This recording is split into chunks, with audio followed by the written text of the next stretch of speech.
Olá pessoal, sejam todos muito bem-vindos aqui ao nosso LAC Concursos. Eu sou o professor Alex Mendes, sou geógrafo por formação e também sou economista e nós vamos estar juntos a partir de agora vendo um pouquinho lá a respeito da geografia do Nordeste para o nosso Banco do Nordeste do Brasil.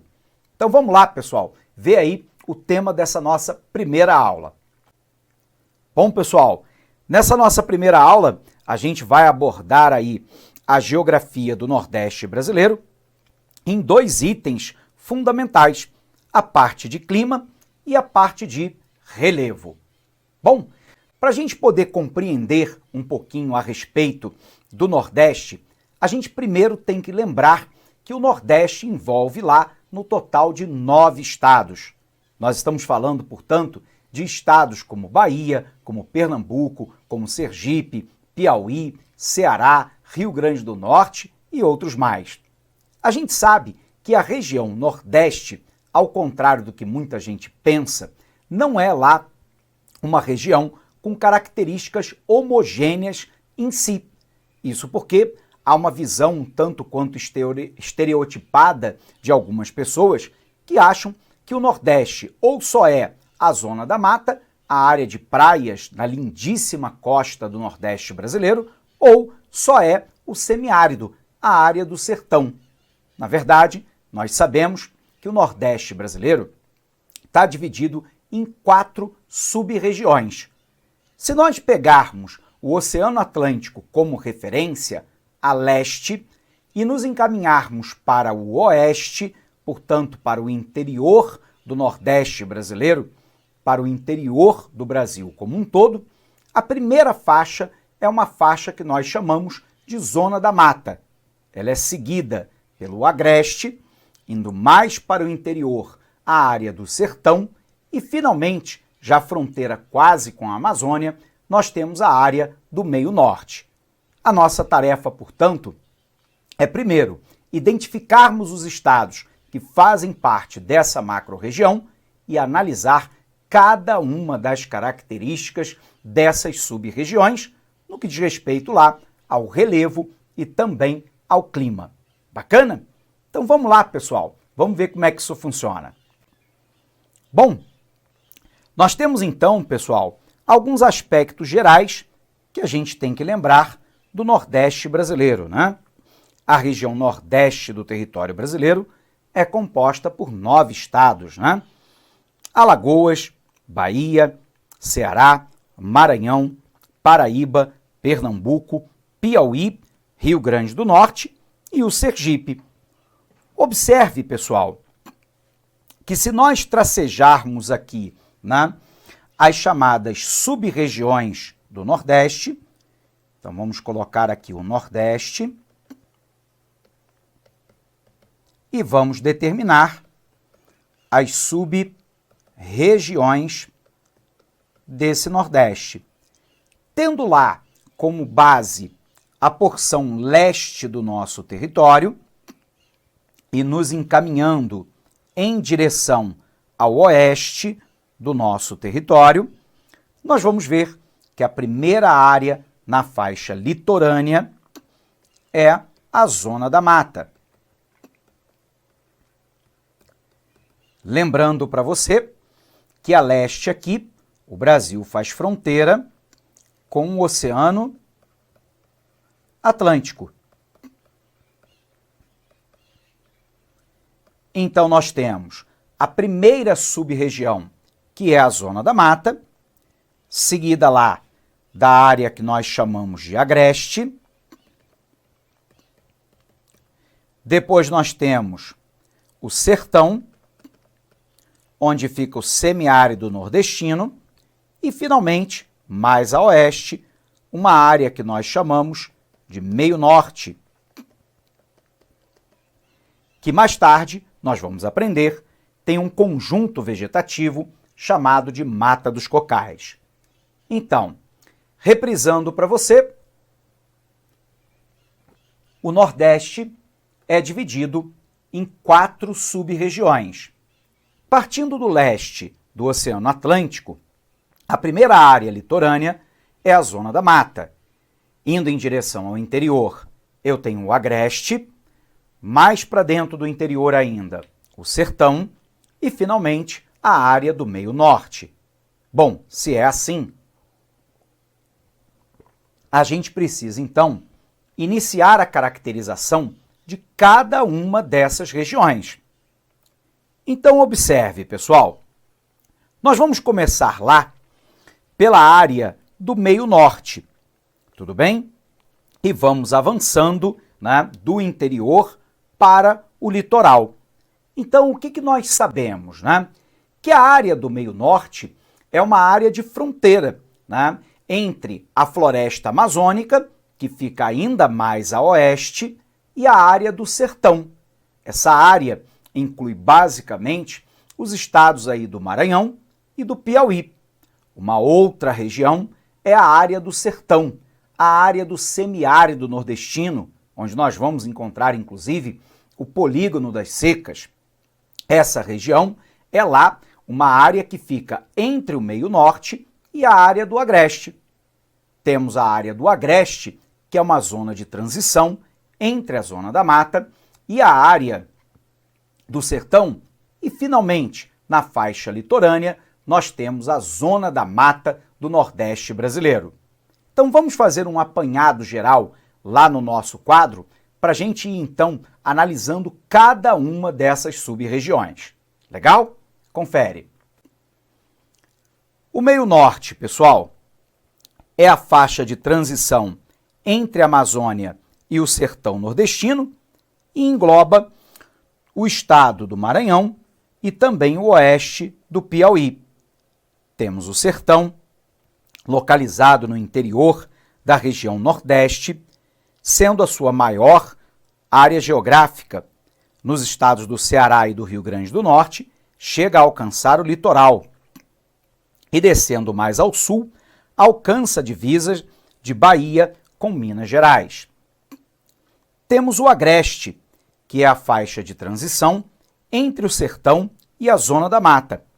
É a menor zona geográfica do Nordeste e está localizada no alto do Planalto da Borborema, um obstáculo natural para a chegada de chuvas ao sertão.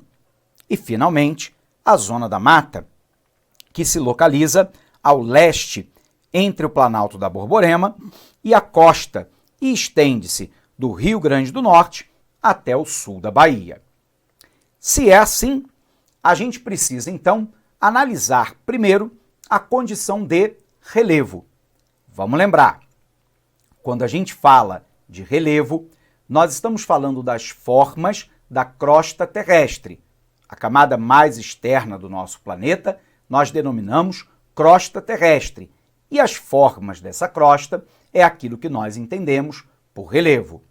Nós temos lá 4 estruturas básicas, o que nós chamamos de planalto, que é uma área mais ou menos plana, normalmente acima de 300 metros de altitude, onde predomina a perda de sedimentos.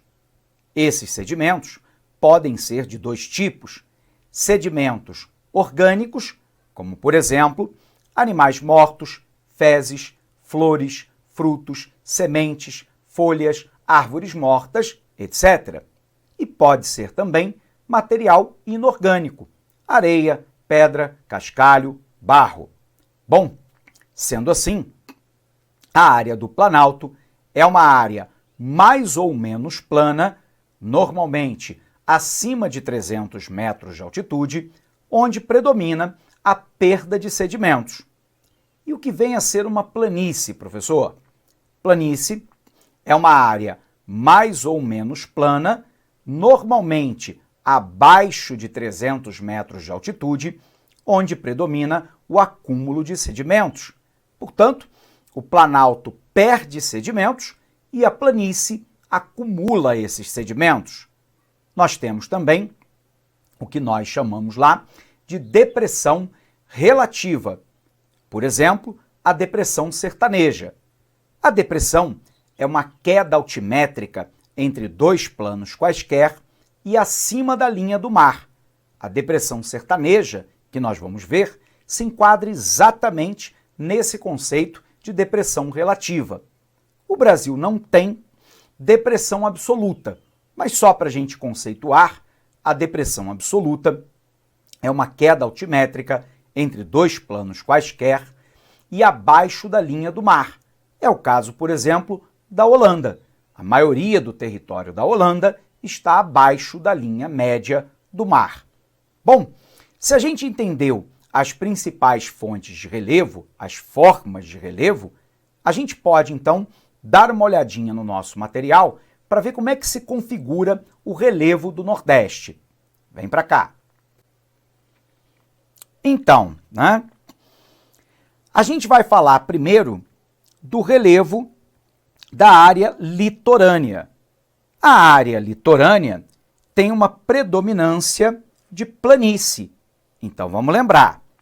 Planície é uma área mais ou menos plana, normalmente abaixo de 300 metros de altitude, onde predomina o acúmulo de sedimentos. Toda a área litorânea do Nordeste da Zona da Mata é uma área de planície ou falésia. O que é uma falésia? É aquela na qual nós temos um paredão rochoso e o mar encontra esse paredão de maneira direta. E, portanto, o litoral do Nordeste é basicamente uma área de planície ou, em alguns pontos, a presença de falésia, de paredões rochosos que se encontram diretamente com o mar. Vejamos. Pequenos trechos de falésias, no estado de Pernambuco, Paraíba, Rio Grande do Norte e Ceará. Nós temos a presença de planalto e maciços antigos relativamente próximos do Oceano Atlântico. Um desses planaltos é o Planalto da Borborema. Vamos lembrar, o que é um planalto? É uma área mais ou menos plana, normalmente acima de 300 metros de altitude, onde predomina a perda de sedimentos. Então, o Planalto da Borborema, ele perde sedimentos e a planície litorânea do Nordeste acumula. Bom, esse planalto, muitas vezes, também ocorre a presença aqui ou ali de uma área mais ou menos erodita, que foi provocada a erosão, notadamente pelo vento, uma erosão eólica e também uma erosão pela chuva, a erosão pluvial. Bacana? Continuando lá então. Nós temos a presença de bacia sedimentar costeira que ocupam a faixa litorânea, enquanto as grandes bacias do domínio das rochas sedimentares localizam-se no lado ocidental, portanto, mais a oeste, lembrando que ocidental é a oeste e oriental é a leste. Bom, o que é uma bacia sedimentar? Uma bacia sedimentar, pessoal, tem lá um grande acúmulo de sedimentos. Esses sedimentos podem ser de origem orgânica ou inorgânica. Portanto, uma bacia sedimentar é uma estrutura geológica de acúmulo de sedimentos. Nós vamos encontrar parte do litoral e também do interior no formato de bacias geográficas nessa região. A bacia sedimentar lá é basicamente de origem inorgânica, ok? Continuando. Sendo assim, há o destaque para algumas formas geológicas, como o Planalto da Borborema, a Depressão Sertaneja, a Chapada do Araripe e Diamantina e o pacote sedimentar do delta do rio Parnaíba até a costa do Oceano Atlântico. Então, só para a gente visualizar isso, fica claro na nossa imagem. Observe lá. O número 28 na nossa imagem é a planície litorânea que pega todo o litoral do Nordeste. Nós temos lá, com o número 10, o Planalto da Borborema. Então, lembrando, o Planalto perde sedimentos e a planície acumula. Toda a área com o número 19 faz parte da depressão sertaneja. Lembrando que ela é uma depressão sertaneja e do Rio São Francisco. Uma depressão é uma queda altimétrica entre dois planos quaisquer e acima da linha do mar. E, finalmente, mais a oeste, eu tenho o Planalto do Parnaíba. Portanto, a área de relevo é basicamente composta pela planície litorânea, a depressão sertaneja e do São Francisco, o Planalto da Borborema e o Planalto do Parnaíba. Fica mais claro de você visualizar com essa imagem. Se a gente pudesse fazer um corte no Nordeste do Brasil para vermos o relevo de maneira horizontal, o que nós teríamos, né?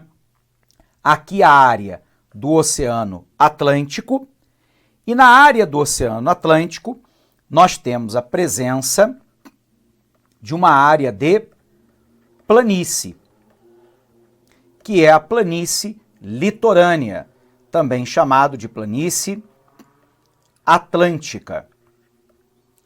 À medida que nós vamos em direção ao oeste, portanto, fazendo este caminho do leste para o oeste, nós vamos ter um tabuleiro litorâneo. Professor, o que é um tabuleiro, né?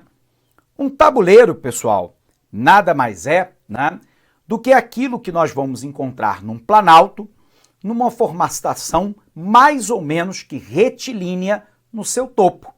Então, o exemplo claro disso, às vezes, é uma área lá de Chapada, que também tem o formato de tabuleiro.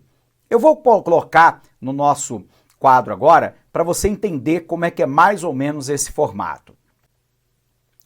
Então, para a gente tentar entender, então, o formato de tabuleiro,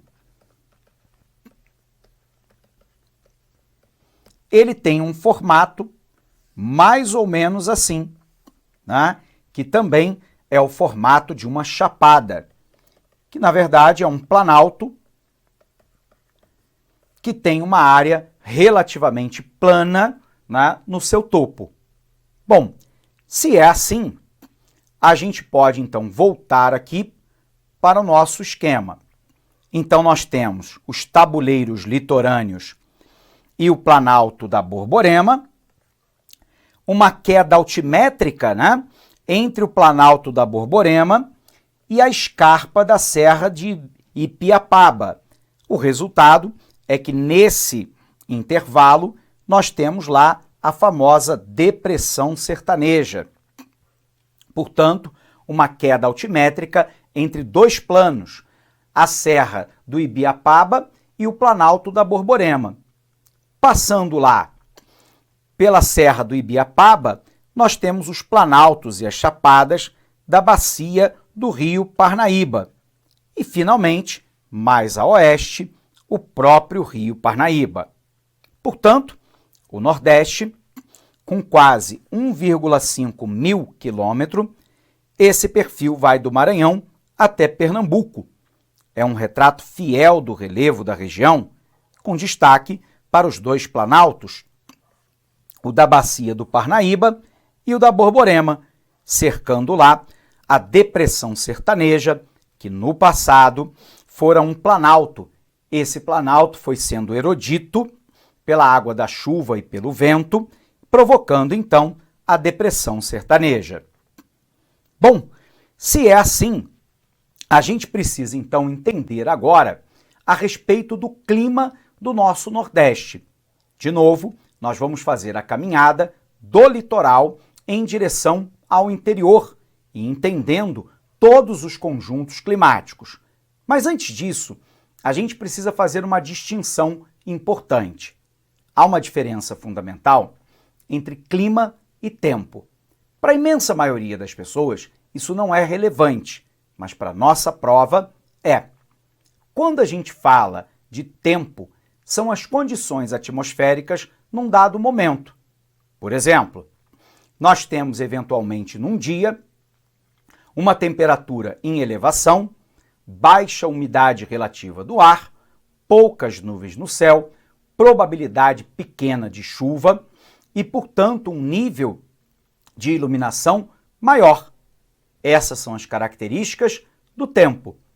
Clima são as observações climáticas que são realizadas ao longo de um grande período de tempo, normalmente superior a 30 ou 40 anos. O que nós queremos entender é quais são os tipos climáticos do Nordeste. Então vem para cá. Nós temos um primeiro tipo, que é lá o chamado tropical úmido ou tropical litorâneo, que é presente fundamentalmente na zona da mata. Nós temos o tropical semiárido, que é predominante na porção central do Nordeste brasileiro, na área do sertão. Nós temos o tropical, que é predominante em grande parte do Maranhão, do Piauí, do Ceará e da Bahia, e o equatorial úmido, já fronteira lá com a floresta amazônica, que predomina numa faixa estreita do estado do Maranhão, na fronteira com o estado do Pará, na região norte. Sendo assim, vamos falar primeiro do clima tropical litorâneo. O clima tropical litorâneo é o clima da zona da mata, portanto, fronteira imediata com o Oceano Atlântico.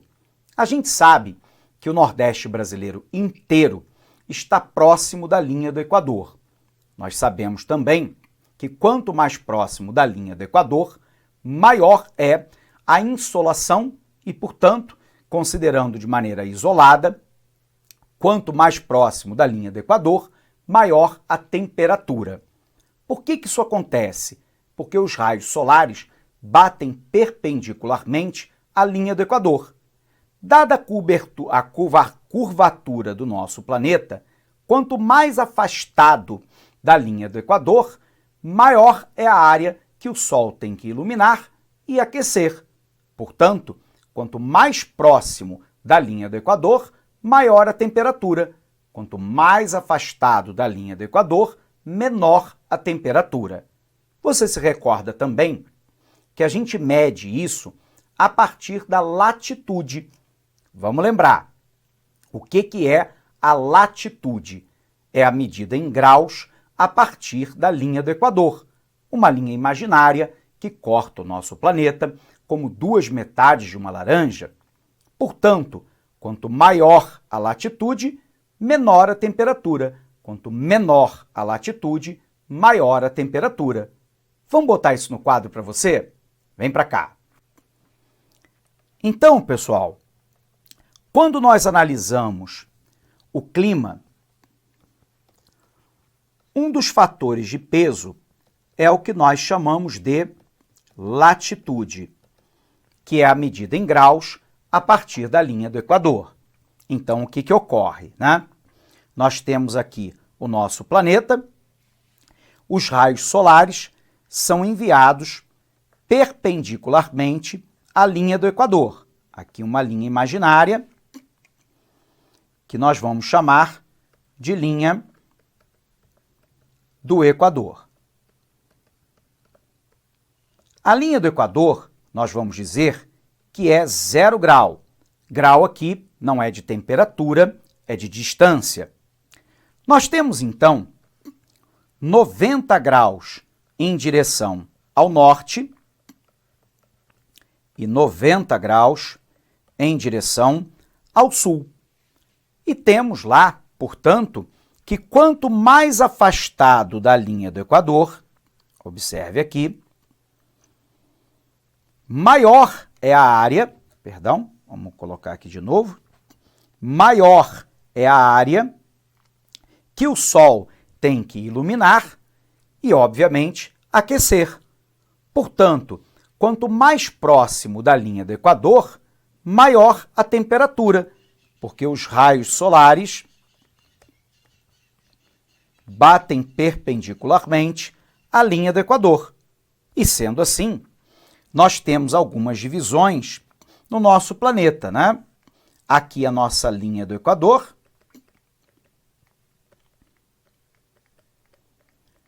Temos uma outra linha imaginária, que é o Trópico de Capricórnio.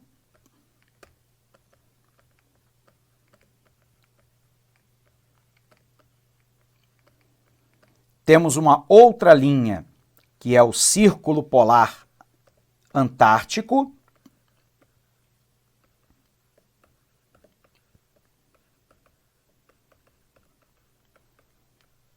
Para o hemisfério norte, uma outra linha, que é o Trópico de Câncer.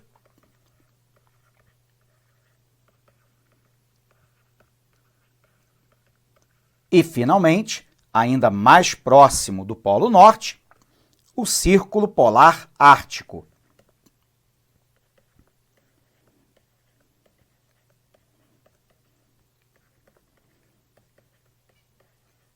O que nós sabemos, né?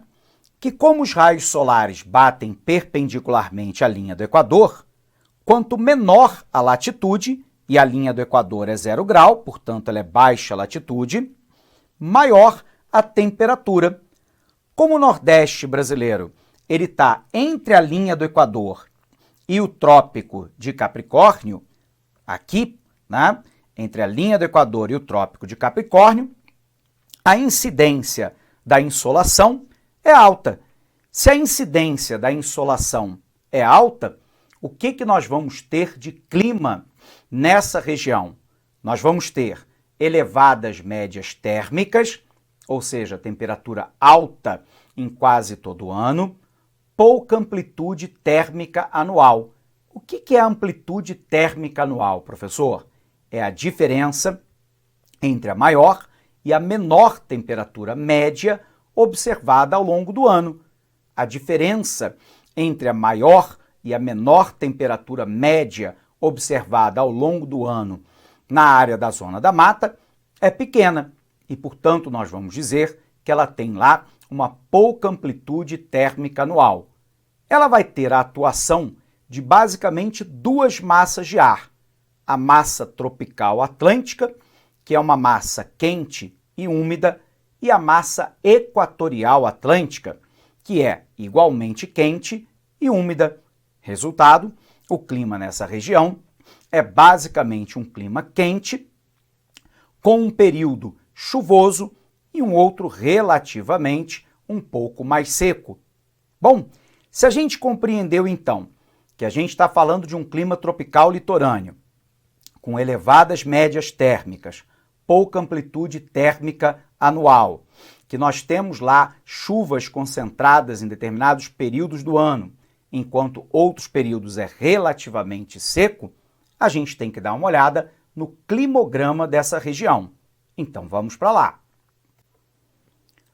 Avançando aqui então, a zona da mata é lá uma sub-região do Nordeste brasileiro, localizada na faixa litorânea, entre a Bahia e o Rio Grande do Norte.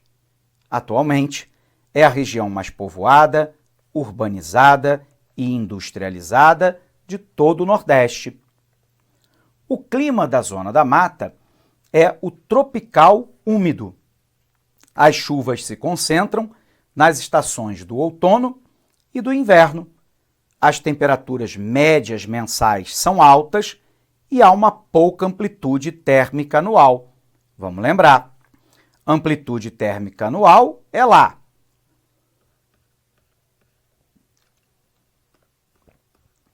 A diferença entre a maior e a menor temperatura média observada ao longo do ano. Portanto, a amplitude térmica anual da zona da mata é muito pequena. Para a gente analisar aqui, eu trouxe um climograma, que pode estar lá presente na sua prova, né? Esse climograma é de Salvador. Como é que a gente identifica o climograma, né? Nós temos aqui à esquerda a quantidade de precipitação em milímetro, Lembrando que precipitação é chuva. E eu tenho do lado direito a temperatura em graus Celsius. As barras representam a quantidade de precipitação ao longo do ano. E a linha em laranja, a temperatura. Então, observe lá que em Salvador, os meses mais chuvosos ficam lá entre abril e agosto. Nós vamos observar que à medida que nós entramos na primavera-verão,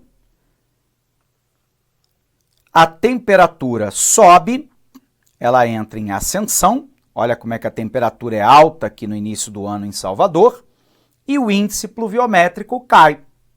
Então, quando a temperatura está em elevação, o índice pluviométrico é menor. Quando a temperatura entra em queda, o índice pluviométrico é maior. Então, o índice pluviométrico representado pelas barras, em milímetros aqui à sua esquerda, e a linha em laranja, a temperatura representada em graus Celsius aqui à direita. Ok? Continuando. Nós temos uma outra área que é o clima tropical semiárido. O que acontece no semiárido nordestino para que ele seja um clima semiárido? Primeiro, vamos lembrar, entre a área litorânea, onde você tem a planície costeira, ou planície atlântica, ou planície litorânea, nos encaminhando em direção ao interior, nós temos a presença do Planalto da Borborema. O Planalto da Borborema é lá uma estrutura que tem mais de 300 metros de altitude, porque Planalto é uma área mais ou menos plana, normalmente acima de 300 metros de altitude, onde predomina a perda de sedimentos. Então, ele é uma barreira natural. O que acontece? A massa tropical atlântica, ela vem do oceano em direção ao continente, carregada de umidade. É uma massa tropical, por isso é quente, é uma massa atlântica, por isso é úmida. No entanto, quando ela passa lá sobre a zona da mata, ela sofre a reflexão de calor da crosta terrestre. Essa massa se torna, então, cada vez mais ascensional, subindo. Ela encontra, então, o paredão do Planalto da Borborema, que é um obstáculo natural. À medida em que essa massa ganha altitude, ela perde temperatura, porque nós sabemos que quanto maior a altitude, menor a temperatura. Resultado, quando a temperatura é menor, a água se condensa, criando então um fenômeno que nós chamamos de chuva orográfica, também conhecido como chuva de relevo. Então chove na área da zona da mata e uma pequena parte do agreste, a massa consegue ultrapassar o Planalto da Borborema e chega no sertão como uma massa quente, porém com pouca umidade. Resultado, o fenômeno da seca no sertão, clima semiárido. Nós vamos perceber também que nós temos um outro problema. Como a área está próxima da linha do Equador e os raios solares batem perpendicularmente à linha do Equador, a temperatura é elevada. Como a umidade no sertão não é alta e você tem uma temperatura muito alta, o índice de evaporação da água é maior do que o índice de precipitação. Quando a evaporação é maior que a precipitação, as fontes de água secam rapidamente, tanto que o único rio perene que tem água durante todo o ano que cruza o sertão nordestino é o São Francisco. Todos os demais são rios intermitentes, ou seja, no período em que chove tem rio, no período que não chove não tem rio. Quais são as características desse clima de sertão? Elevadas médias térmicas, pouca amplitude térmica anual, baixíssimo índice pluviométrico e a fenômeno óbvio da aridez. Portanto, uma área de clima onde a umidade relativa do ar é relativamente baixa. E mesmo essa umidade relativa do ar não consegue, na maioria das regiões, provocando chuva que seja importante para essa região. Bacana? Vamos conferir. Então, o clima semiárido é caracterizado pelo baixo índice médio de chuvas, portanto, baixo índice pluviométrico, geralmente mal distribuída ao longo do ano, com médias que não costumam ultrapassar os 800 milímetros anuais. Eu peguei aqui o climograma de Cabeceiras, na Paraíba. O que a gente sabe, né? Que o lado esquerdo tem a quantidade de chuva em milímetro, representado pelas barras azuis, e o lado direito é o grau Celsius, portanto representado pela linha em verde. Aqui os meses do ano, né? De janeiro a dezembro. Você vai observar que quando nós entramos, né, no período de outono e inverno, é o período que mais chove em Cabeceiras e é o período também em que a temperatura começa a cair. À medida que a temperatura se eleva no período primavera-verão, o índice pluviométrico cai. Portanto, uma relação direta e inversa. Temperatura menor, eu tenho maior quantidade de chuva. Temperatura maior, eu não tenho chuva. Em alguns períodos, a fase de estiagem pode durar 1 ou mais anos, em função das variações climáticas provocadas pelas anomalias atmosféricas, como, por exemplo, o El Niño. Os meses chuvosos são entre dezembro e fevereiro. A estação seca pode durar até 9 meses do ano. E eu tenho a presença aqui de massas de ar, a massa equatorial continental, que é quente e úmida, a equatorial atlântica, que também é quente e úmida, e a massa tropical atlântica, que novamente é uma massa quente e úmida. Sendo assim, observe lá o fenômeno da chuva orográfica. Então, nós temos aqui uma massa, que é a massa tropical atlântica, que nós sabemos que é quente e úmida. Por uma diferença de pressão atmosférica, ela vai do oceano em direção ao continente. Então, os ventos úmidos vindos do oceano, ao passar pela planície costeira, sofrem uma reflexão de calor. Com essa reflexão de calor, essa massa ganha altitude e vai encontrar uma barreira natural, que é o Planalto da Borborema. Resultado, à medida em que eu tenho maior altitude, eu tenho menor temperatura. Quando a temperatura aqui é menor na alta altitude,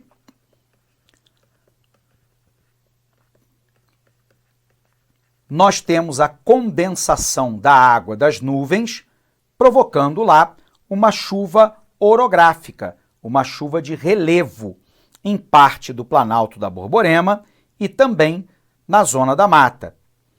Portanto, a elevação dos ventos e a formação de nuvem com chuva orográfica. O vento, então, mais seco, passa pelo Planalto da Borborema e chega à depressão sertaneja, chega à área do sertão. Porém, agora, uma massa mais seca dificulta a formação de chuvas, causando, então, o fenômeno da seca no semiárido. Nós temos ainda o nosso clima tropical típico do Agreste. A gente sabe que o Agreste é uma zona de transição, né, entre a zona da mata e o sertão. Portanto, o clima do Agreste é o clima tropical, com umidade, como é verificado na zona da mata, e há uma ocorrência de áreas mais secas, quanto mais eu me aproximo do sertão. Campina Grande, na Paraíba, é um exemplo, né? Observe lá de novo, eu tenho agora uma inversão, e você tem que tomar cuidado na hora da prova, porque nesse climograma, observe que a temperatura em graus Celsius foi colocado à esquerda. Esse climograma, inclusive, traz lá a temperatura em grau Fahrenheit, que não é usado no Brasil. Então, a gente pode descartar. Do lado direito, nós temos a quantidade de chuvas em milímetros. O que não muda é que as barras representam o índice pluviométrico e a linha representa a temperatura. Observe lá, como Campina Grande, na Paraíba, a temperatura praticamente o ano inteiro circula lá em torno dos 25 graus. Observe também que os meses mais chuvosos do ano são exatamente os meses do outono e inverno, onde nós temos uma pequena queda de temperatura. Temos ainda o clima equatorial úmido, representando lá o meio norte. O que a gente sabe, né? Que o meio norte é uma zona de transição entre o sertão e a área da floresta amazônica. Ora, o meio norte, quanto mais próximo da área de floresta amazônica, mais úmido ele fica. Nós temos a atuação de duas massas de ar quentes e úmidas, que são a massa equatorial continental e a equatorial atlântica. Resultado, você tem um clima nessa região marcado pela umidade, elevadas médias térmicas, pouca amplitude térmica anual. Nós temos a convergência da massa equatorial continental e equatorial atlântica e um elevado índice pluviométrico, uma grande quantidade de chuva. Vamos ver no climograma? Vem para cá. O clima que prevalece nessa sub-região é o tropical úmido, com um verão úmido e um inverno seco. A região litorânea tem índice de chuva elevado, lembrando que o meio norte tem uma parte que fica no litoral do extremo norte do Nordeste. Já a área mais próxima do sertão tem um índice pluviométrico baixo. Como é uma zona de transição, quanto mais próximo da floresta amazônica, mais úmido. Quanto mais próximo do sertão, mais seco. Eu peguei aqui o climograma de São Luís do Maranhão. Então, de novo, né? Grau Celsius aqui na esquerda, chuva em milímetros à direita. Nesse caso, observe que nos meses de verão, pegando aqui o finalzinho do ano, né? E os primeiros meses do ano, o índice pluviométrico é maior. À medida que eu vou entrando, né, no outono e inverno, o índice pluviométrico cai, mas a temperatura permanece lá muito próximo dos 30 graus, praticamente durante todo o ano. Portanto, a amplitude térmica anual é muito pequena. Bom, pessoal, com isso, então, a gente encerra essa aula para você, falando lá a respeito do clima e do relevo do nosso Nordeste.